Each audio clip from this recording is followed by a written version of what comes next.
Bye-bye. Oh my God. Bless. Henry, has Kate apologized to you about Ange? About Argo. Oh, about Ange. I have no idea what. Don't start all this crap. I've already been asked to apologise to people because I happen to change my mind. What a load of rubbish. That's a great segue, though. That's a great segue. Why hasn't address this, Terry? The narrative that if you change your opinion, you're a flip flop, is like what? So no one has ever changed their opinion in football, ever.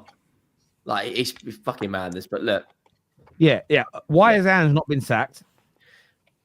Well, Carabao Cup. I said this the other day after the Leicester game, and I'm not lying when I say this. I'm not doing this for reaction. I'm not doing this for clicks or anything. They aren't going to sack him. He's still going to be here in May.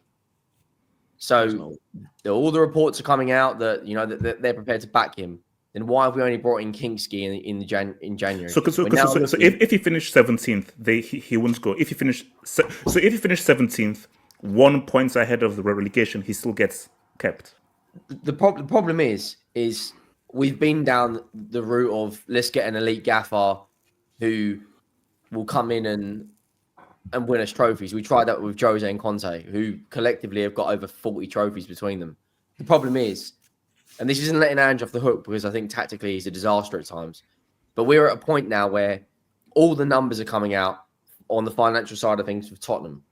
We spend 48% of our revenue on our wage bill, which is 9% less than from the second lowest. Crystal Palace do 99% of their club's revenue on their team's wages, which tells you that the team is the most important thing. Daniel Levy, like Ange Postecoglou, has been horrendous in some of the games this season. But if they're completely behind Ange, then why have we not brought in centre-backs? Why have we not brought in a DM? Why have we not brought in a forward who can actually put the ball in the back of the net? Daniel Levy.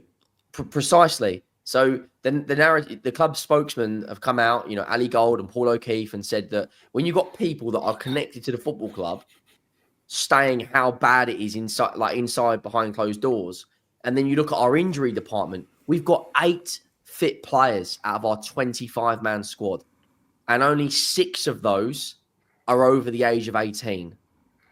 Now what is our medical team doing? Throughout Premier League history, do not recall an injury crisis like this. 6 players over the age of 18 fit.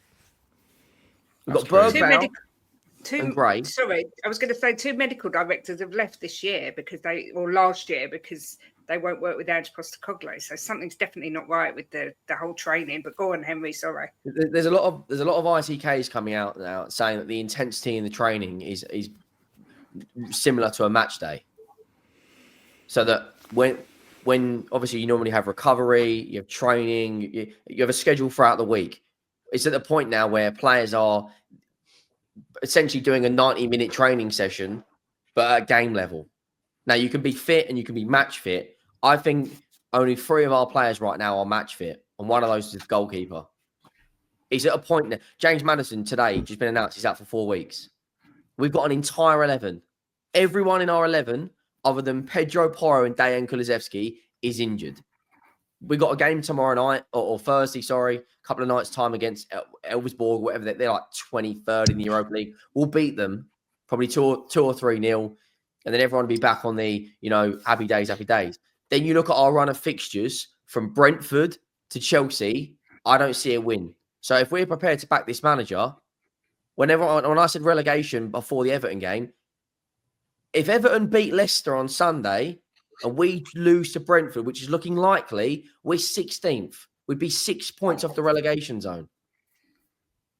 Oh, there's got to be a point now where if they're prepared to back him, like Tyler Diblin's a good player, but it's not what we need, is it? We need defenders. We need midfielders. And I'd argue right now we've got the worst centre-back pairing in the Premier League.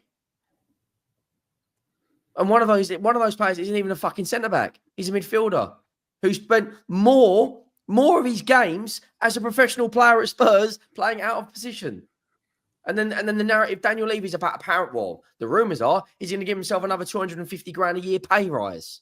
So as it stands right now, the only chairman in Europe which is paid higher Does anyone know who it is?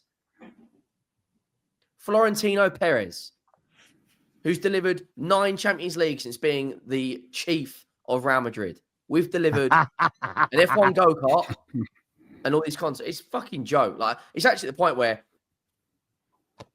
I hear you, Henry. I want to throw this to Will. I know you got to shoot, Kate. Thank you. Are you shooting, Kate?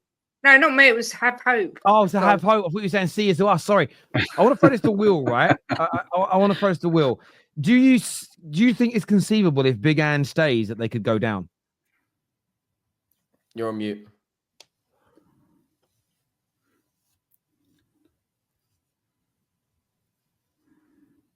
Was I muted? Yeah. I thought. Yeah. Okay, sorry about that. You spoke a lot of sense, though. So I don't think that they'll get relegated even if Ange stays, but I don't think they'll necessarily improve either. I think they'll kind of stay like around where they are. But it's like what Have Hope said right before he left. I think the reason that he's still in a job is because of the Carabao Cup. I know that, you know, obviously like Henry and Kate would know more about what's going on at Tottenham, but I don't necessarily agree with the notion that he would stay even with that competition like just being disregarded. I can't see him being here in May because I do think interrupt you. Just one question, because I get this a lot. Why will they not sack him?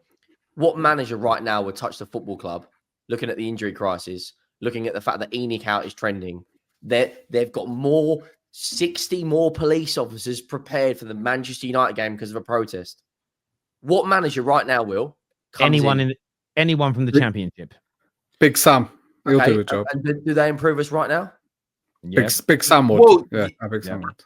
I think that they do improve you only because Ange is so naive tactically that I think it wouldn't be hard for somebody else to come in and make you look a little bit more organized and a little bit more prepared for certain games. Because I just think the tactics that Ange employs is not for a team in the Premier League. I think he needs to do that back like in like Scotland, where you're the only good team and you can just batter everybody. But I think like when you don't have the best squad, you can't play like how he wants. So I don't even think that it would be that hard to just get a manager that would have different tactics. Now, in terms of a specific manager, no disrespect, but you're Tottenham.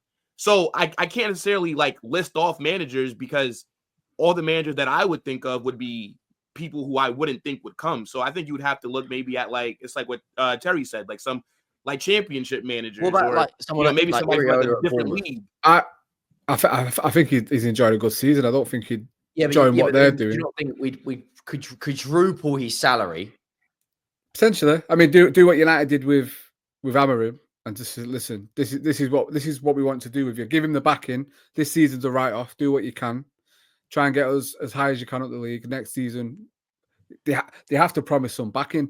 That's the problem. That's where your hands are tied. Nothing fucking happens. That's where. Wait, so funny enough, right? Like Henry and Kate, I actually do think that Tottenham win the Carabao Cup this season.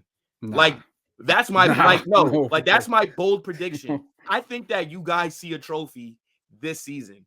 Now the question is, if that does happen, right? Let's say you guys do win that trophy, but you're still, let's say, like 15th. Then do you sack him still to try and save the Premier League season? Well, it's another Ten Hag situation, isn't it? It's Ten Hag 2.0. No, Steve, but it's different because of the lack of trophies that your team has seen. So I think like a Carabao Cup would mean a lot. Oh yeah, we'd gone 7 years before Ten Hag, and that's why Ten Hag got so much backing because he stopped that 7-year drought. And then I was about to say to Henry and Kate, No, I was asking like the 7-year drought of what? So we haven't won a trophy for 7 years until Ten Hag won that Carabao Cup in his first season. We've not won a trophy since 2017. We're at 17 years. I know, but was that with Mourinho? Yeah. We've not won a trophy since the Europa League. Yeah. I didn't know that. You could lead on to a good point because I was going to say to Henry and Kate, there's a manager out there that's used to a lot of injuries and still winning trophies in the same season. He hasn't got a job right now. You could get in there right before Dortmund. Ten Hag could come in and do He's available. Go and get him. I'm telling. I will give him a reference for you guys. He'll come in. He'll win you a trophy. and then he'll be an absolute fucking nightmare. But you're used to that, aren't you? So I'd say Yeah. Ten Hag in for me. Would you? Okay.